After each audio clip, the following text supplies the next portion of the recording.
témoigner.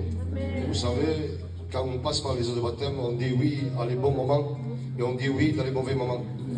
Et vous savez, là, je me présente, je suis le père de Mikey, celui qui a l'enfant aveugle. Vous savez, il y a peu de jours, je suis allé en Suisse. Et quand je suis allé là-bas, je m'attendais à un mot du médecin qui m'encourage. Parce que j'avais le cœur triste, angoissé. Et je croyais que le monsieur là-bas pourrait me donner une consolation. Et quand je suis allé là-bas, comme tout chrétien, je me suis mis à part. Et j'ai cherché un endroit pour prier. Et une dame m'a dit, que cherchez-vous, monsieur? Et je lui ai dit, je cherche un endroit pour prier. Il dit, monsieur, ici, il n'y en a pas pour l'endroit. Mais je peux vous faire quelque chose.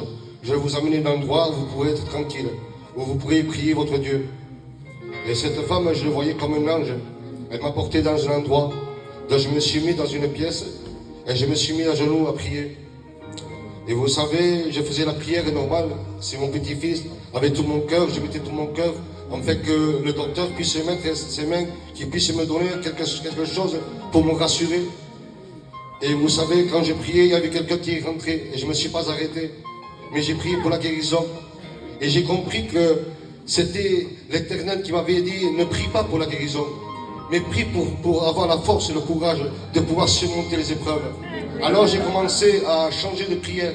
J'ai commencé à prier en disant, Seigneur, donne-moi la force et le courage de pouvoir surmonter cette épreuve.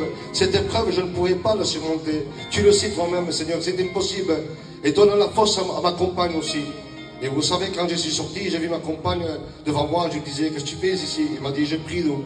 Il dit, tu priais pourquoi? Il me dit, je prie d'où? Enfin que Dieu me donne la force et le courage de pouvoir tenir la force.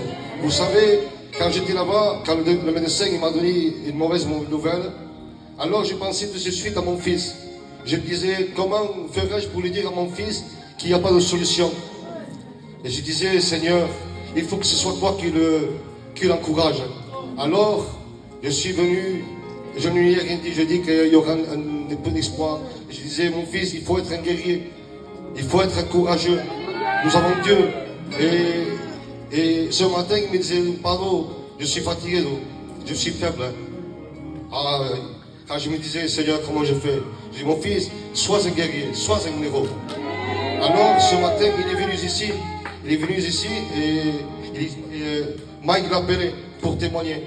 Alors, quand il est monté ici, il a témoigné de la puissance de Dieu. Il disait que l'Éternel est avec lui. L'Éternel lui donne le courage. Maintenant, si vous avez des problèmes, des difficultés, c'est vrai qu'il n'y a pas de guérison chez moi, mais il y a la paix. Celui qui a des problèmes, des difficultés, croyez en Dieu. Habakkuk dira, si la promesse tarde à venir, attendez-la, car ce moment viendra. Que Dieu vous bénisse.